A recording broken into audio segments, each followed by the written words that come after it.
Não tem, não. Alô.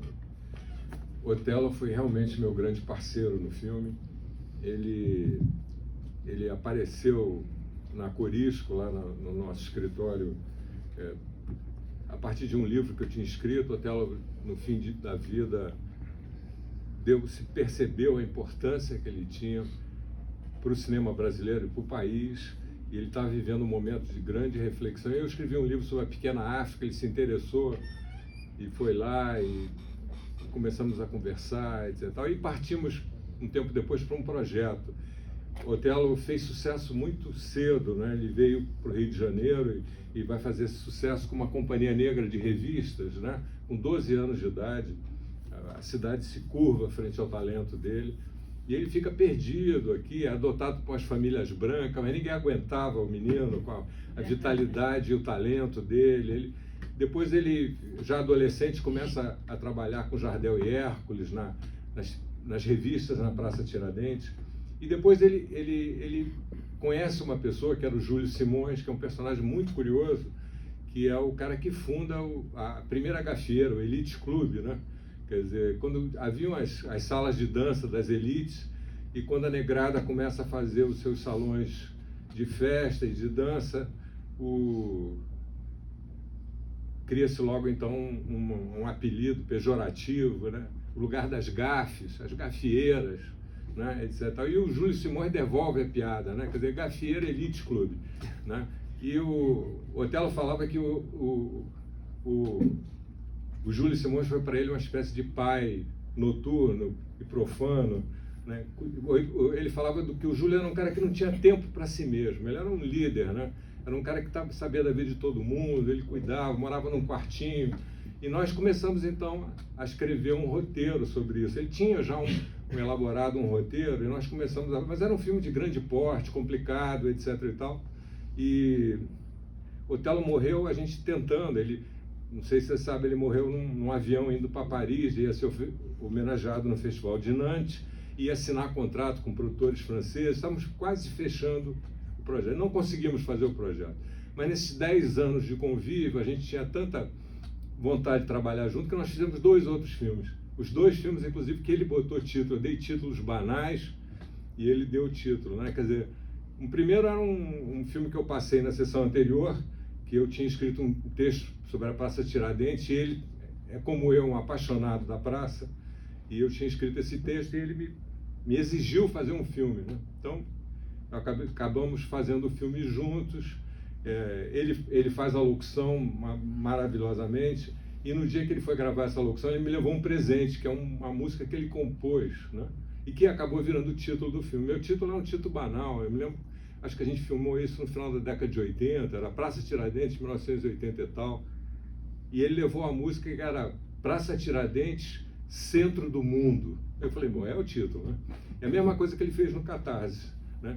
Quer dizer, tivemos essa grande parceria. Aí, nessa nossa conversa, né, eu tinha feito esses 2 médias e um curta, e eu percebi que esses filmes tinham uma relação entre eles, principalmente em termos da linguagem, né? O primeiro é um filme com linguagem clássica, mas com uma exaustão dessa linguagem. O segundo filme é um filme que alterna movimentos narrativos, e o último é um filme, A Propósito do Rio, é um filme bastante livre, né? Que eu chamo até como um filme primitivo de uma nova era cinematográfica, né? E eu me lembro que eu levei ele para ver os filmes no MAN, né, com o velho Cosme Alves Neto. Ficamos lá um dia, vimos o filme, depois fomos para o Bar do MAN, que reabriu.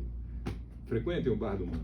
E o Bar do MAN era um ponto de encontro fundamental para a minha geração, né? Então, ficamos lá um dia inteiro, nós 3 conversando sobre o filme. Desse dia que a gente saiu essa ideia mesmo, né? A ideia de um realizador que está envolvido num processo do cinema do pós-guerra, que reage em relação a esse cinema de fórmulas de sucesso, sistema de gêneros, é comédia, é drama, não, é uma outra coisa. São filmes mais pessoais, são filmes que vão se engendrar a partir da própria embate com a realidade.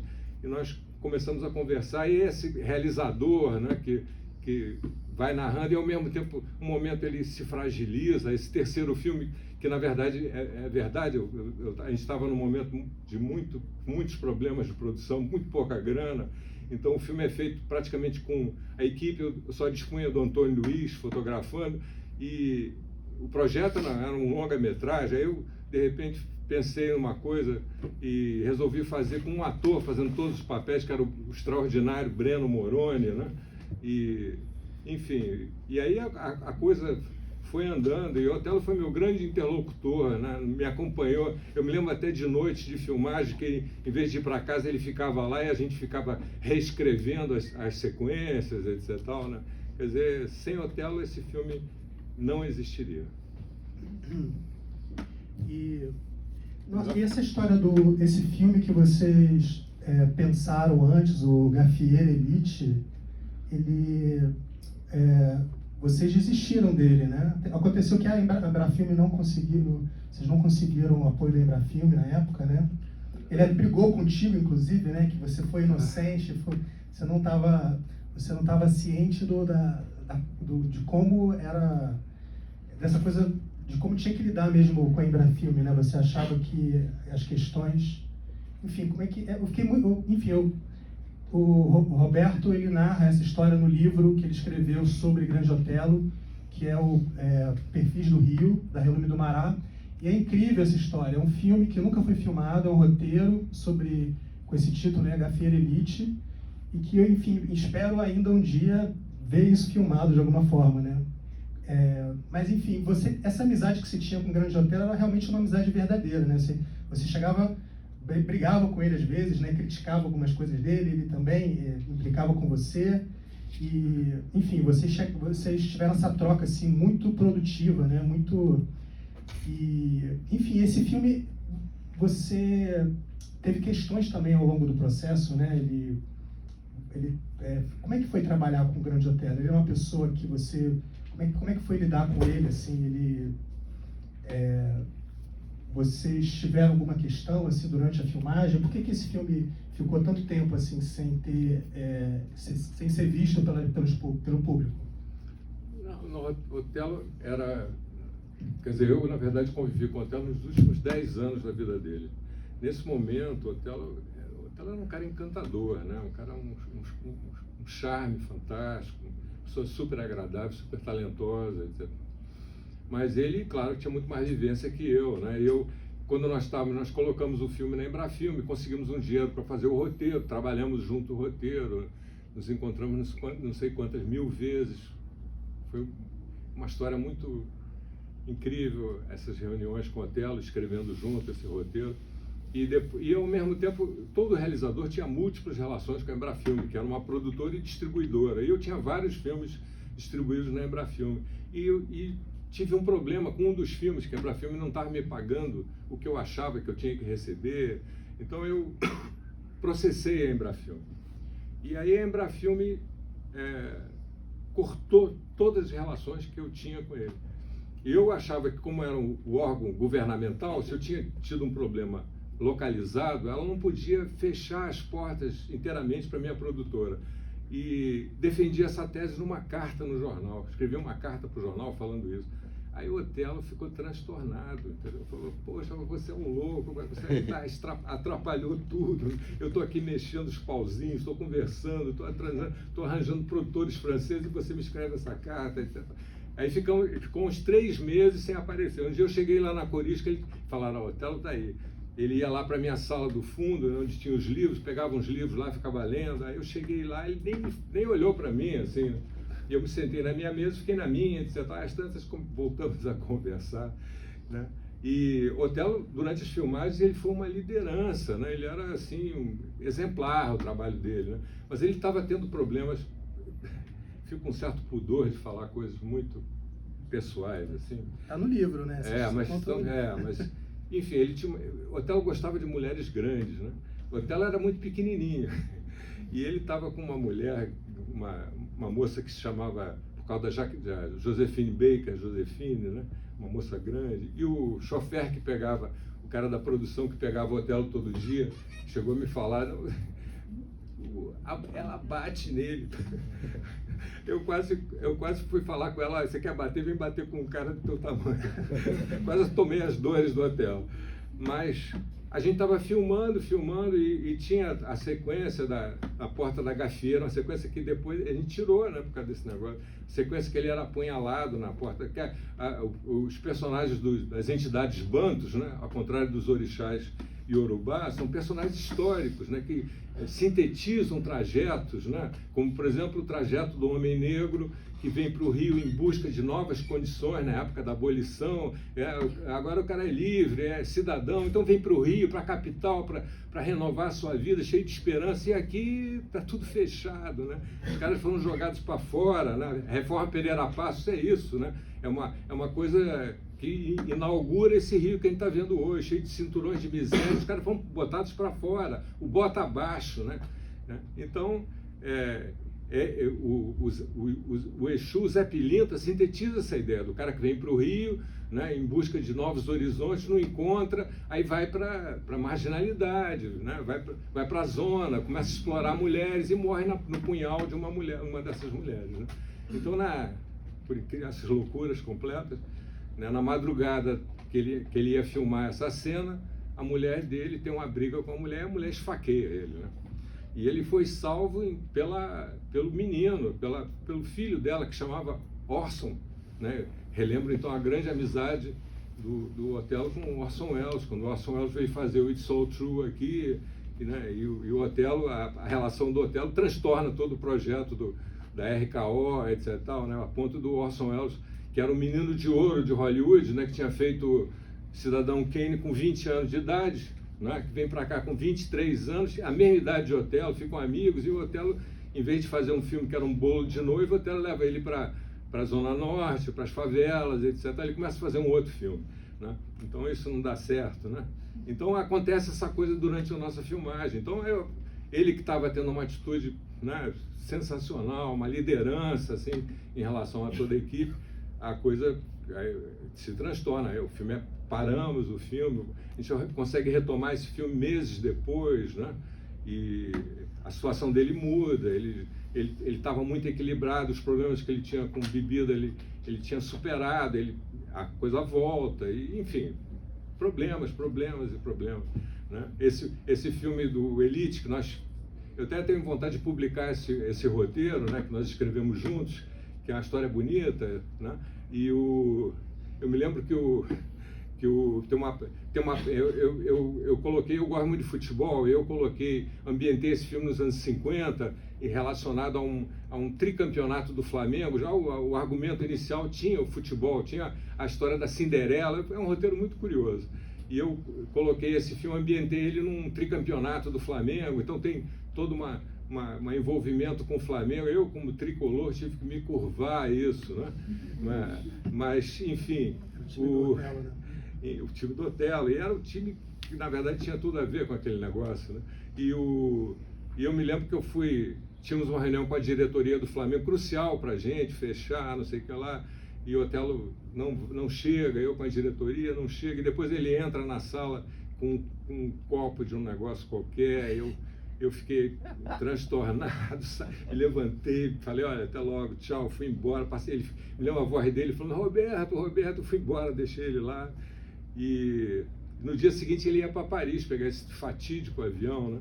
Mas eu me lembro que nos tocamos, né, da importância que a gente tinha um para o outro, não sei o que lá. Eu sei que de alguma forma nos encontramos, almoçamos juntos num restaurantinho ali na Siqueira Campos, né? Eu fiz uma maldade, porque quando eu estava com o Otelo, eu nunca pedia bebida, aí nesse dia eu pedi uma garrafa de vinho, botei um copo na frente dele, e ele não tocou no copo, né? Eu bebi a garrafa de vinho toda sozinho, mas nos despedimos amorosamente, etc. Tal. Senão eu nunca ia ter me perdoado, né? Mas esse personagem tão incrível e tão produtivo, tão interessante, né? Que podia ter deixado tantas coisas, né? E que deixou, né? Um trajeto importantíssimo. Eu me lembro que nesses últimos momentos do Otelo ele trabalhava sempre, mas ele não recebia os bons papéis, ele estava muito estigmatizado como um cômico, não sei o que lá, né? Quando ele tinha mostrado que ele era um cara capaz de fazer muitas coisas, né? Ele estava sempre trabalhando sempre para filmes estrangeiros, pequenos papéis, né, que ele defendia com brilhantismo. E eu escrevi esse roteiro e eu queria exatamente isso, um papel que ele pudesse fazer comédia, pudesse ter diálogos, tivesse monólogos, né? Foi uma coisa assim, muito importante para mim, esse convívio com ele e o trabalho que nós fizemos juntos. O filme é uma rapsódia, né? Ele tem assim, é como se fosse uma coxa de retalhos de muitas coisas ali, mas ele tem uma tese, né?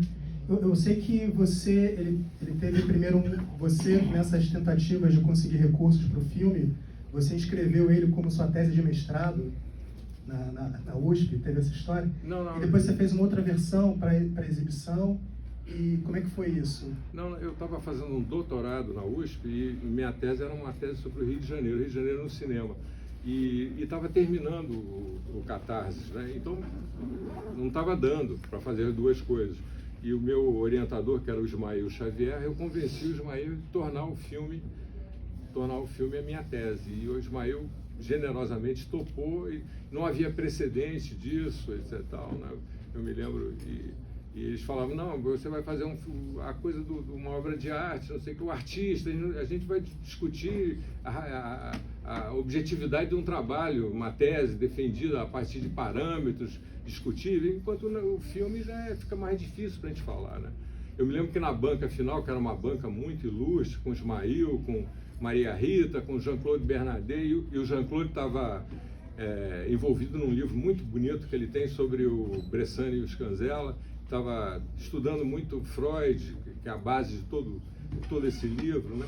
E às tantas ele me fez uma pergunta, né? Então esse filme, eu tenho uma versão acadêmica, né? Que é uma versão mais longa, que eu apresentei para eles. Aí o Ismael me fez uma pergunta que durou quase 10 minutos, porque não sei o que lá, e papapá, né? Quer dizer, um cara normal numa tese tem que justificar, tem que explicar, explicitar o que ele quer dizer a cada momento, né? Mas o artista não, né? Então, quando ele terminou a pergunta toda, eu falei, olha, o Jean-Claude, nunca pensei nisso. Pronto, ficou por aí. Eu queria saber do Rodrigo, como é que foi a aproximação dele com o filme e que transformações o filme sofreu agora, contemporaneamente, né, desde essa primeira versão da década de 80 até essa que a gente viu hoje aqui, que dá para ver que é um filme de montagem, assim, né, um filme que teve muitas coisas aqui que foram incorporadas enquanto vocês estavam montando o filme, né?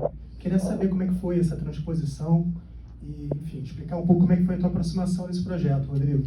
Bom, boa tarde a todos, boa noite já, né? A minha relação com o Roberto começou um pouco parecida com a do Pedro, né? Eu também fui aluno do Roberto na UF. Cheguei a ser até monitor de História do Cinema Brasileiro, quando ele era professor. E nessa época a gente não era tão próximo, né? E como é que eu me aproximei do Roberto? Foi quando eu li um livro dele sobre, esse que ele citou, da Pequena África, o Tia Ciá da Pequena África, que é um livro que eu imagino que a maioria das pessoas aqui na sala conhece, mesmo quem nunca leu, né? E aí eu tive vontade de começar a fazer um documentário na região portuária, sobre a região portuária, né? Na região portuária, sobre a região portuária. E aí, nesse momento, eu já não era mais monitor de História do Cinema Brasileiro, mas marquei um almoço com o Roberto e começamos a conversar sobre isso, sobre o livro. E isso virou uma grande amizade, já tem mais de 10 anos isso era 2011, mais ou menos. E aí os anos foram passando, né? Eu comecei a fazer esse filme, que foi um filme que eu só finalizei em 2022, que inclusive é um filme que dá origem a esse outro filme que o Pedro citou, Exu Mensageiro, do Gandhi, né? Que eu estou lançando agora esse ano. E em 2019 o Roberto me chama para conversar e fala, olha, eu tenho aqui um projeto que eu não finalizei totalmente, eu tenho um corte e tal, mas eu não finalizei totalmente e queria saber se você se interessa em fazer, né, me ajudar a produzir essa finalização. Tem um trabalho de montagem que a gente vai fazer. Eu acho que o primeiro corte, o Roberto talvez saiba mais precisamente, mas acho que tinha quase 2 horas, ou talvez mais de 2 horas, não sei, por aí, né? Então a gente sentou, a gente fez uma edição e juntamos esse projeto ao projeto dos curtas, qual foi o nosso trabalho como um todo? Foi pegar os curtas do Roberto, todos em película, né, filmados em 35mm, em 16mm, enfim, e passar todos esses filmes para 4K, né, com remarcação de luz e tudo. E o Catarse passou por esse processo também. Então a gente fez a montagem, né? Depois levamos a final, fizemos uma nova correção de cor e E tiveram a adição de alguns efeitos especiais que o Roberto queria trazer essa terceira parte do filme, né? Que é esse prólogo, né? Que é onde o Grande Otelo sobressai muito, né? Trazer uns efeitos para trazer essa áurea do ambiente do Exu, do ambiente além terra, né? No ambiente que não é um ambiente terreno, né? E é engraçado, porque eu já vi esse filme muitas vezes, né? Inclusive porque a gente trabalhou no filme, né? Eu trabalhei na equipe do filme. E hoje eu tive uma impressão completamente diferente do filme, assim, foi engraçado isso. Eu até ia falar isso pro Roberto depois, porque tem algum tempo já que eu não vejo, né? Talvez desde que a gente trabalhou no filme seja o maior período. E eu vi outras coisas que antes eu não tinha reparado no filme, né? A primeira coisa que me saltou aos olhos foi a questão política, né? De como aquela parte do Otelo ali falando... Não, os políticos tradicionais não estão mais em alta e agora está na nossa vez. Como isso parece tanto a situação da extrema-direita da extrema-direita populista, né? Que a gente tem visto pelo mundo. E eu nunca tinha pensado nisso na vida, eu pensei nisso hoje, né? Tem outras questões que eu acho muito interessantes no filme, que é a própria metalinguagem, né? Como a gente viu, é um filme que fala sobre o processo de fazer o filme, né? Então isso é muito interessante, né? Para quem é do cinema, isso acaba sendo mais interessante, porque você vê a técnica e fala da técnica, e então você tem essa coisa de bastidor incorporada ao enredo do filme, isso é muito interessante. Eu acho que tem questões relacionadas até a discussões feministas, que eu não sei se isso era tão premente, talvez não fosse tão premente na década de 80, e hoje em dia isso está muito mais, né, essas discussões estão muito mais em vogas, e parece que o Roberto, de certa forma, antecipa algumas discussões. Eu acho muito interessante isso também. E talvez nem fosse a intenção dele, eu não sei, a gente nunca falou tanto sobre esse assunto específico, mas às vezes eu tenho um pouco essa impressão, né? Enfim, eu acho que é isso. Não sei se eu acabei entrando em outras questões, né? Mas a minha aproximação com o Roberto foi essa, e isso gerou diversos outros trabalhos, né? Como eu falei, o livro dele me inspirou a fazer um filme, que depois virou um segundo filme. A gente trabalhou nesse junto. Temos outros projetos que a gente discute de fazer, enfim, que a gente às vezes está buscando recursos.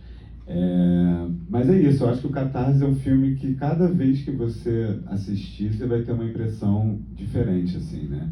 Porque ele é muito rico, são muitos elementos, é um filme que numa vez que você assiste, você não consegue absorver tudo de uma vez. Realmente, foi como você abriu, né, nossa conversa aqui falando, não vou tentar interpretar o filme, dizer que o filme é isso ou aquilo, seria uma redução, né? Porque tem vários gêneros envolvidos mesmo, como o Berto também falou, e... Enfim, o Breno também é um ator incrível, né? O Breno é um ator realmente que o Roberto, quando a gente começou a trabalhar, ele falou, não, o Breno era incrível, porque ele era do circo, o cara, não sei se cantava também, mas atuava, fazia teatro, fazia cinema. E é difícil, né? Você atuar em tantas áreas bem, né? Como é o caso do Breno. Fazer malabarismo, como vocês viram no filme também. Enfim, eu acho que não sei se eu fugi muito, mas foi mais ou menos assim a história, né? Foi uma amizade que gerou um trabalho, e que também gerou um trabalho para mim, enfim, é isso. É incrível, é um filme que realmente merece ser revisto, assim, ser estudado, porque é uma profusão, assim, de imagens, né, de situações, e incrível, né, que atropela a nossa percepção, mas é muito estimulante, né? Eu queria saber, você se manteve fiel a essa tua visão, Roberto, ou você acrescentou coisas que você entendeu melhor agora, né, nessa segunda demão que você deu na montagem? Você falou que acrescentou coisas novas, repensou algumas coisas. Não, na verdade foram mexidas em termos de montagem, né? A possibilidade que eu tinha nesse trajeto do Otelo, nessa errância dele, nesse universo paralelo, acrescentar alguns recursos que o digital me permite, que a minha película seria coisas absurdamente caras. Eu acrescentei alguma música, né?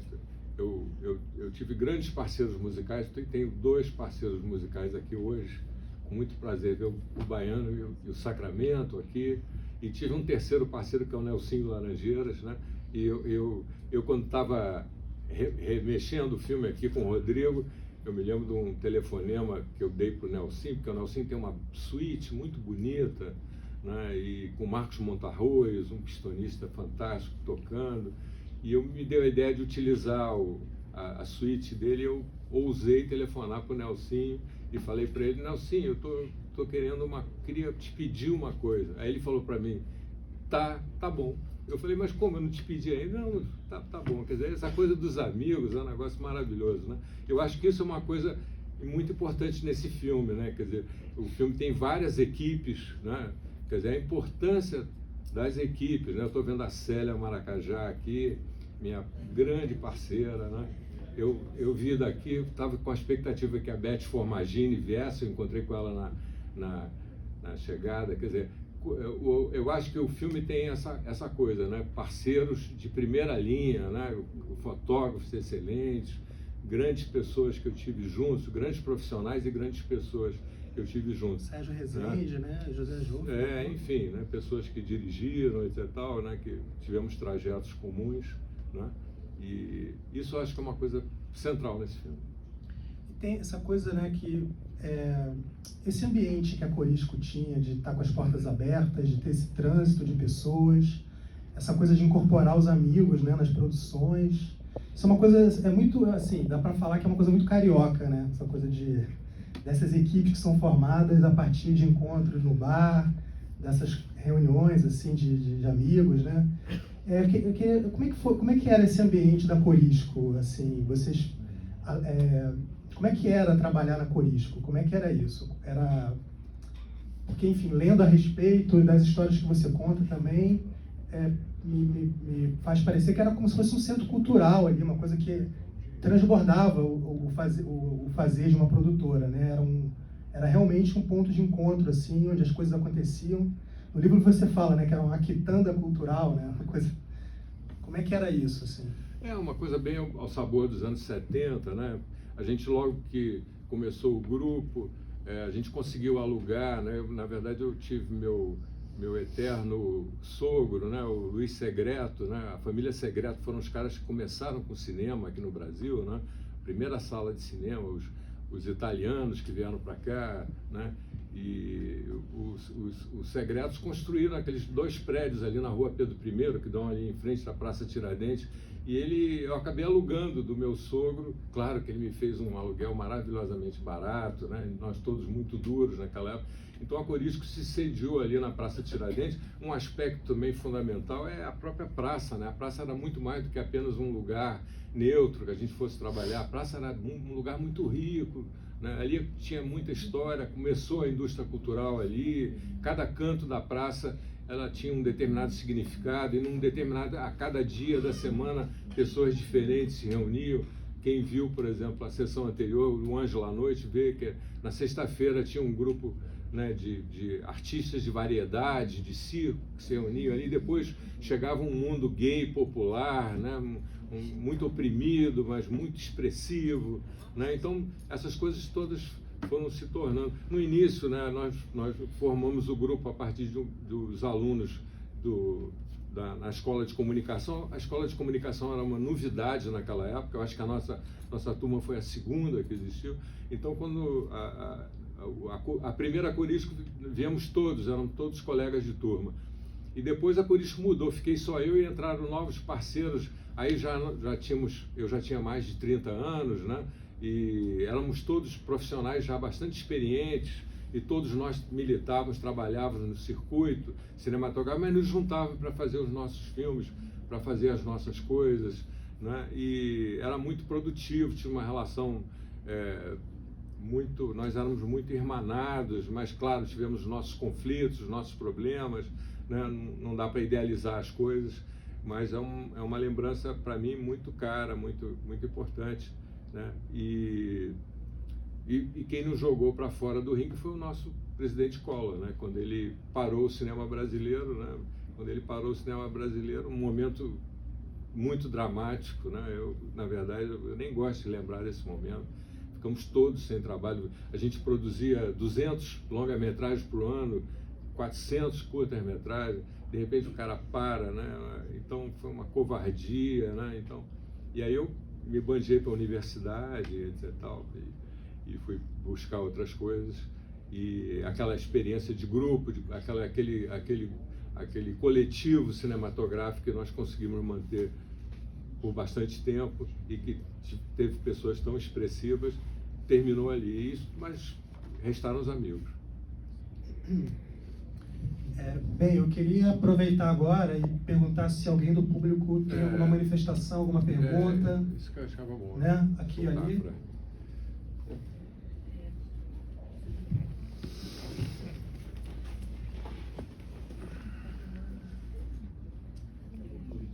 Boa noite. Meu nome é Maíra. Quero parabenizar o Roberto, querido. Sou fã dos seus filmes, conhecia vários curtas, mas esse super impactante. Dizer que entre os amigos das equipes, sensacionais pessoas, tem aqui também o Paulo Baiano e o Marco Sacramento, que fizeram uma trilha maravilhosa. E a minha pergunta, de palmas para a Célia Maracajá, que está aqui, acabou de aparecer com a blusa amarela no filme, e faz várias cenas com o Grande Otelo também, que está aqui, linda. Eu tenho essa sorte de conhecer alguns desses amigos dessa geração, que é a mesma dos meus pais e do Roberto. Eu queria perguntar um pouco como foi trabalhar com a música. Você contou um pouco do Nelsinho, né? Eu queria também perguntar um pouco sobre a trilha. Muito boas as músicas, eu não sei nada. Encontrei o Paulo e o Sacramento aqui, queria saber um pouco mais.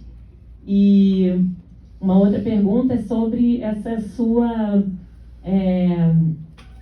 esse papel do Breno Moroni, que é meio um alter ego, né?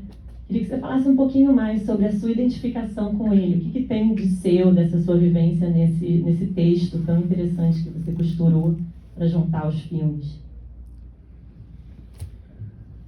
Não, o Baiano era um parceiro fundamental, né? E o Baiano tinha essa característica que ele era o cara que captava o som e fazia a música, né? Quer dizer, um cara completo, né? Os ruídos, os diálogos, etc. E a música, né?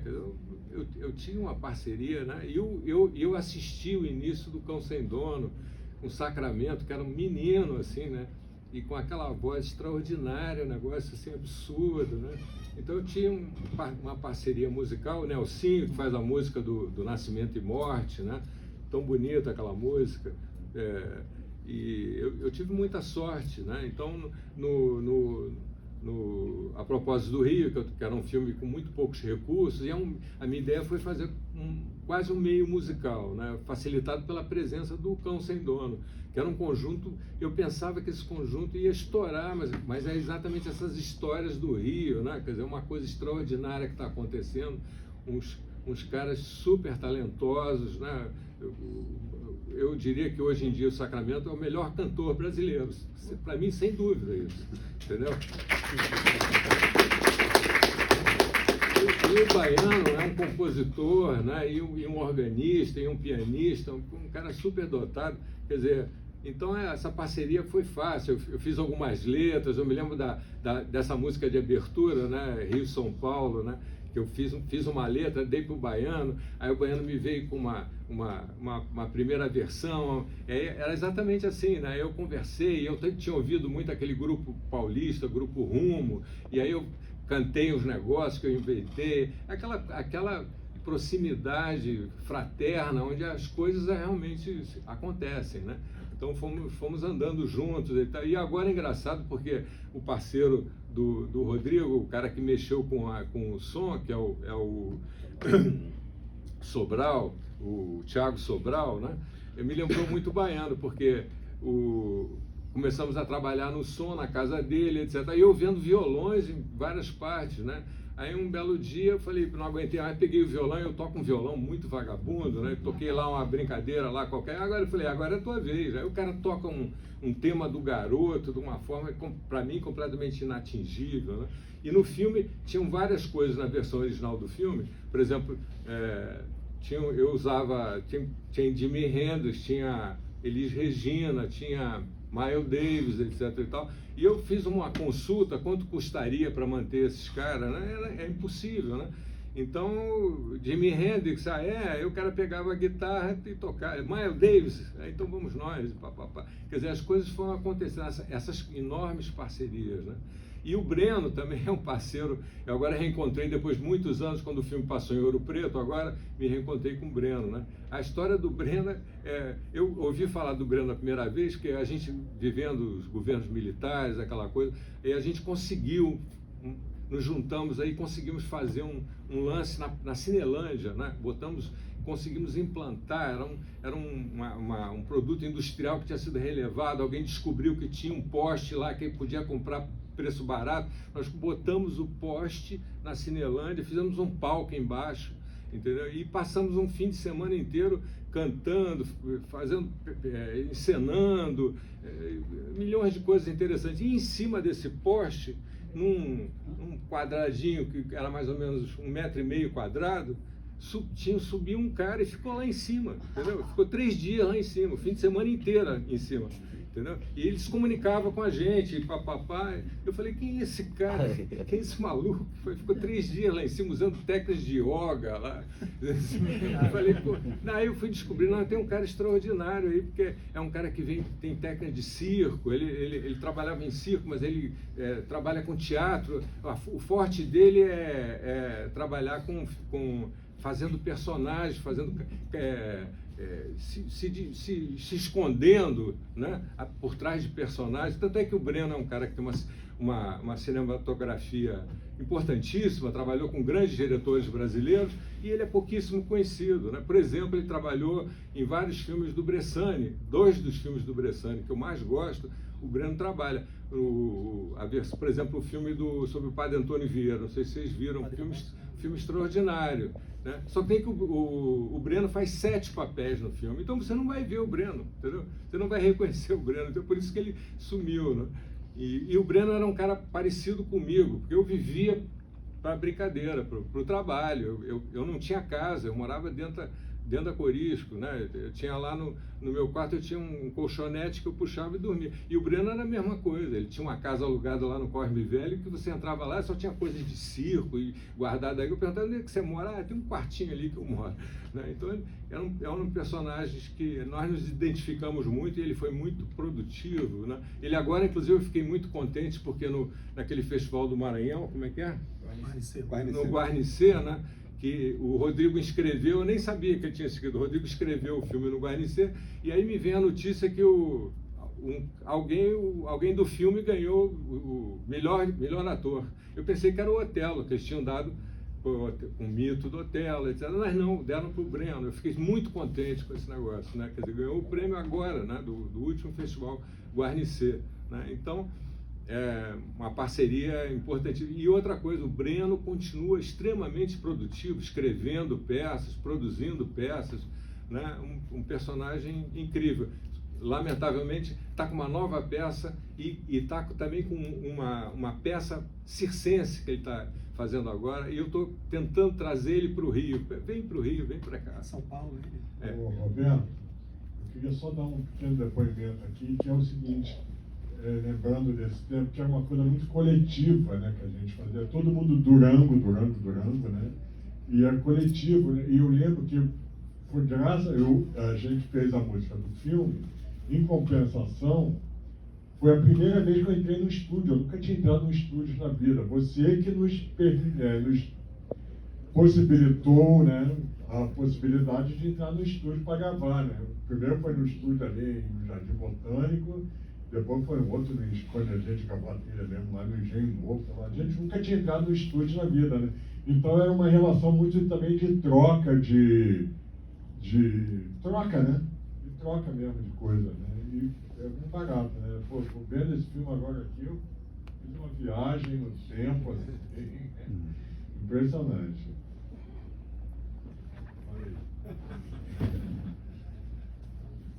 Bem.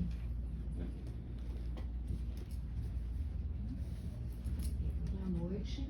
Primeiro, agradecer a rádio maravilhosa, esses filmes incríveis. E eu queria fazer uma pergunta rápida. Como é que vocês chegaram no Eládio Sandoval? Porque, para mim, eu tenho uma recordação afetiva imensa da Rádio Cidade. E ele, para mim, foi o maior locutor de todos. Ali, amo o Eládio Sandoval. Então, essa parceria Como é que ela se aconteceu? Obrigada. Essa coisa da cidade esquece as pessoas, né? Eládio, num determinado momento, era a voz mais conhecida do Brasil, eu diria, né? Um cara muito conhecido, um locutor espetacular, um cara muito interessante, a forma interpretativa que ele dizia os textos, né? E eu fiquei fascinado e fui falar com ele, né? Então, a abertura lá do Nascimento e Morte, ele faz a abertura, diz os textos, né? Eu gostei muito de trabalhar, foi a única vez que eu vi o Eládio, eu não conhecia ele, mas ele foi muito, muito gentil, nos acertamos e ele fez de uma forma esplêndida o que eu esperava dele. Foi maravilhoso o trabalho com ele. Tá nevando no Rio de Janeiro. Roberto, então, teve sessão maravilhosa esse filme, longa, né, e teve a sessão das 3 da tarde, né, com os curtas. E o quarto curta, o Queijo Beba, aqui na África, no Rio de Janeiro, eu acho que foi feito, se puder esclarecer pra gente, eu acho que fez esse filme dentro de um projeto relativo a, acho que a região, né, ali aqui na África, que também incluiu o projeto do filme do Silvio Lana, que ele fez também, realizou o Malandro, Termo Civilizado, o Malandrando, eu acho que, eu creio que seja isso, né? Pela lembrança do Silvio ter comentado comigo, queria saber que projeto foi esse, né? E se você puder também falar rapidamente sobre O Anjo da Noite, como é que foi o esquema da produção, né, junto com a Porcina, um filme que você dirigiu com mais outros 3 diretores, né? Basicamente isso, como é que foi a sua relação com o pessoal da Porcina, a produção do Anjo da Noite, e também com relação a esse projeto do Queijo Beba, que eu acho que me parece ter a ver com o Malandrão do seu.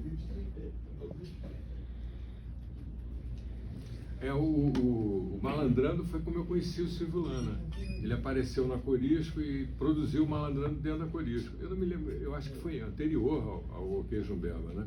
O Queijo Beba é um filme que tem muito a ver com um livro que eu publiquei sobre a Tia Seata e a Pequena África. Trabalham com o mesmo universo histórico, cultural, né? Mas são projetos muito diferentes, né? Eu me lembro que o filme até foi convidado para passar num seminário de historiadores e os caras ficaram muito decepcionados com o filme, né? Porque eu esperava um filme que fosse, de uma certa forma, um filme ilustrativo do livro, etc. e tal. E o filme não é isso, né? E essa possibilidade de falar da Pequena África, né? O livro é anterior ao filme. E eu agora reeditei até esse livro, uma coisa de 1 ano atrás, reeditei esse livro. E a zona portuária, que ficou chamada de Pequena África, né? Ela está vivendo uma situação muito problemática, né? Não sei se vocês já ouviram falar no Porto Maravilha, né? As pessoas falam também da Pequena África, mesmo hoje no jornal, por exemplo, tem no Globo falando dos bares, etc., daquele universo, e fala também do Porto Maravilha.